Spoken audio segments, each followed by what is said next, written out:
Hello chess lovers, I have a very beautiful game for you played in 1989 in Edinburgh, with the white pieces playing Jozsef Pinter and his opponent is Craig Thomson. Jozsef Pinter started with d4 and knight f6 by Craig Thomson, c4, e6, knight f3 and b6. Black is going for Queen's Indian defense. Now black wants to fianchetto the light square bishop in order to increase the control over the e4 and d5 squares.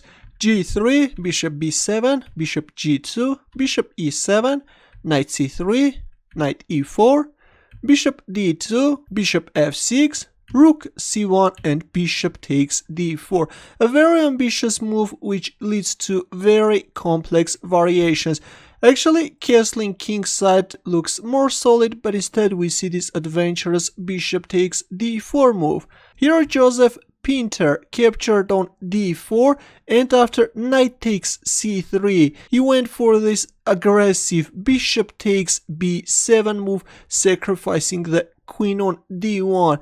This is a brilliant strategical queen sacrifice which leads to very interesting positions. Knight takes d1, rook takes d1. White is also going to win this rook on a8. e5, trying to kick away this active knight from d4 square. Instead of playing e5, c6 actually looks very interesting, trying to trap this light square bishop. Though white can first play bishop f4, if castling kingside then bishop takes a8. Now if queen c8 with the idea of knight a6 trapping light square bishop, then white can first play bishop d6, if rook e8 then b4, and after knight a6 white has this b5 move.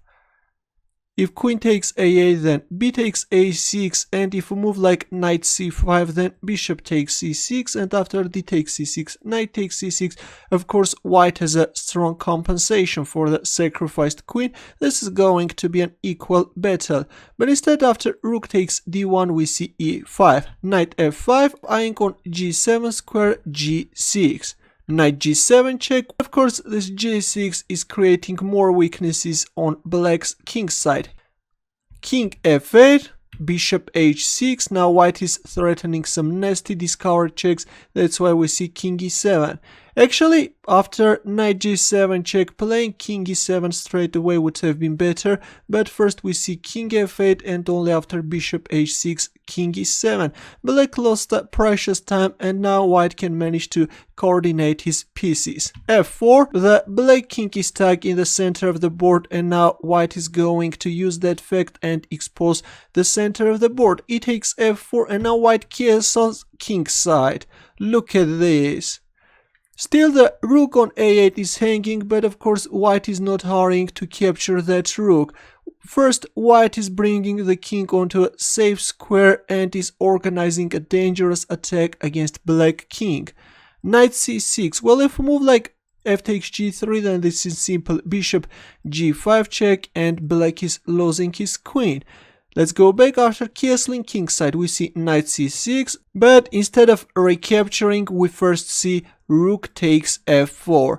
Again with the threat of bishop g5 check and then winning this pawn and winning the queen. f6, rook e4 check, knight e5. Well if king f7 then simply bishop takes a8.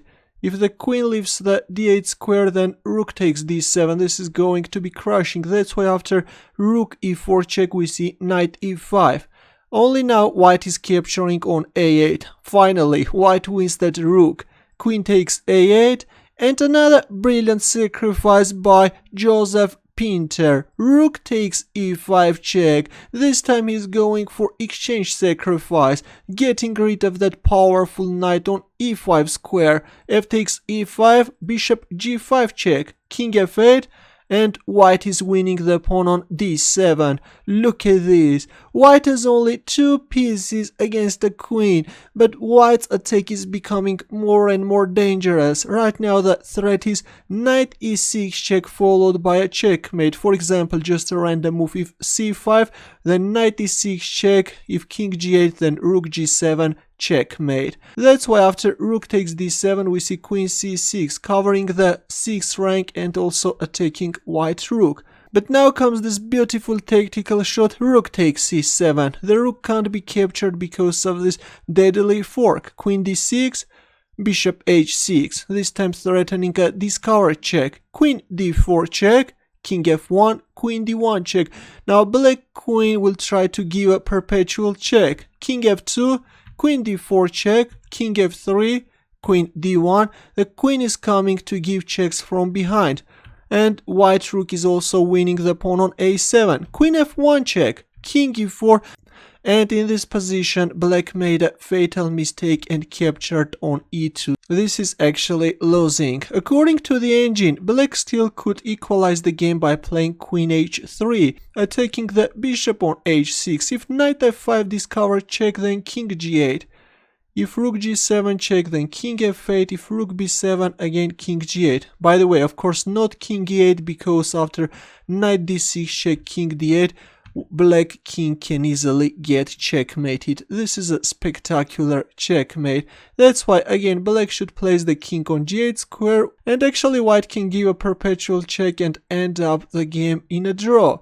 Let's go back, but after king e4 we see queen takes e2 check, king d5, queen takes h2. While this poor queen is busy with grabbing pawns, white is pressing harder and harder. Here comes knight e6, double check.